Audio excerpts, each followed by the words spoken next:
I've been working in Sweden for about 7 years now, and within those 7 years I've changed at least 3 jobs, but 2 of these jobs within the same company or organization. And I can tell you, working in Sweden as a foreigner has been one culture shock after another. There are so many things that surprise me, but in this video, let's talk about my 4 biggest surprises that I encountered while working in Sweden. I'm going to compare this with Tanzania because that's where I come from and that's where I've had experience working. This is part of my Working in Sweden mini-series where I break down how to get the job you want to how to thrive in the job that you're doing. You can check out all the videos on the link over there, and I will also link them in the description below. In the meantime, let's get to this video, shall we? So the first culture shock I experienced was vacation. In Sweden, you get a minimum of 25 days and up to 30 days of paid vacation each year, depending on the industry you work in. Pretty standard for Europe, but here is where it gets interesting. You can take up to 4 weeks off in one go. The first time I saw colleagues doing this, I was in shock because back in Tanzania, where I come from, taking more than 2 weeks off required a really good reason and a super understanding boss, even if I used to have 22 days of paid leave a year. In my first year working in Sweden, I just couldn't even bring myself to take the 4 weeks off. It just felt too strange. I thought, what would I do with these 4 weeks? So I decided to come back after 2 weeks, only to find myself nearly alone at work. This was in July. And it was pretty boring. But the next year after that, I gave the 4-week break a try. When you're in Rome, do like what the Romans do. And let me tell you, it was life-changing. It's not just vacation. You can actually relax, recharge, and come back super refreshed. However, I should add, the 4-week block usually happens during the summer, especially in the month of July and August. If you need something done urgently, well, tough luck, because almost everyone is off somewhere, most likely at their summer houses, and no one is checking emails. But to be honest, I kinda love this. I am now fully sold on the 4-week block leave, and I make sure to take it every year. It's a game changer for both my energy and my mindset. Speaking of time off, parental leave was my next culture shock. Sweden offers a whopping 480 days of paid parental leave that can be shared between both parents. And you can even transfer leave days to each other, although there is a catch.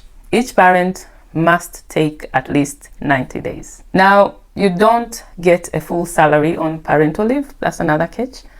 It's the government paying based on what you earn, and there is a cap. So if you are above that, what they pay, you might get less. However, some companies will cover the difference as a benefit, which is really nice.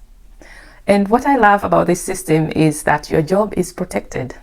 By law, your employer has to hire someone temporarily to fill your role, so you don't have to worry about losing your job. Pretty smart, right? You can just focus on being a parent. I think Sweden has really thought this through. It promotes gender equality through involving both parents, and it lets you grow your family without putting your career on hold. This is especially true for women. And when I compare this to Tanzania, the difference is huge. Over there, maternity leave is only 90 days. And after that, as a mother, you can leave work a little bit earlier for about 6 months to breastfeed, which is something nice, I think. And how many days do fathers get? Just 1 week. And mind you, it used to be 3 days. And during my parents' time, it was non-existent. There is still so much to learn from Sweden's approach. I think they've nailed the balance between work, family, and gender equality. Another thing that shocked me here in Sweden is the strict boundary between work and life. When you work in Sweden, you don't really hang out with your work colleagues unless it's one of those pre-organized after-work drinks. You don't even invite them to your social gatherings like weddings, child baptisms, or funerals. This was a shock to me because in Tanzania, your colleagues become a big extended family. They are at your wedding, they will organize a group gift, even for your siblings' weddings or whatever celebration you have in your family. If you lose someone close, they will come to the funeral. I met so many wonderful people at work who are still friends to date, and some of them are very close friends to the point of being like sisters. But here in Sweden, it's been more challenging to make friends at work. However, it's possible. And I'm so happy to have met some lovely people through work here, whom I can now call friends and occasionally grab fika or after work drinks with. The last culture shock is how Swedes perceive work. In Tanzania, the attitude toward work is do or die, especially if you want to climb that career ladder. You have to put in extra hours, stay late, complete projects, and even take work home. It's expected of you to do that. Work often becomes your whole life, and you find yourself spending a lot of time with colleagues. But here in Sweden, people see work as a means to an end. They would rather spend their time doing things they love with people they love than toil at work. Family, well-being, and recreation are the top priorities. It's all about working to live rather than living to work. I guess in Tanzania we were living to work.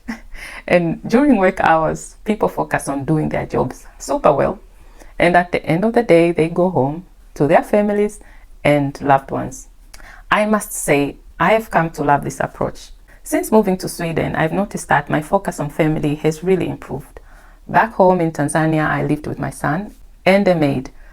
I hardly saw my son as I was working super hard. After moving here, I quickly realized how much I didn't know him. So I've spent time rebuilding that bond with him. I'm super grateful for the time I get to spend with my kids and husband. And we even enjoy warm dinners together almost every evening. Something that rarely happened when I was working in Tanzania. Well, that's all for today.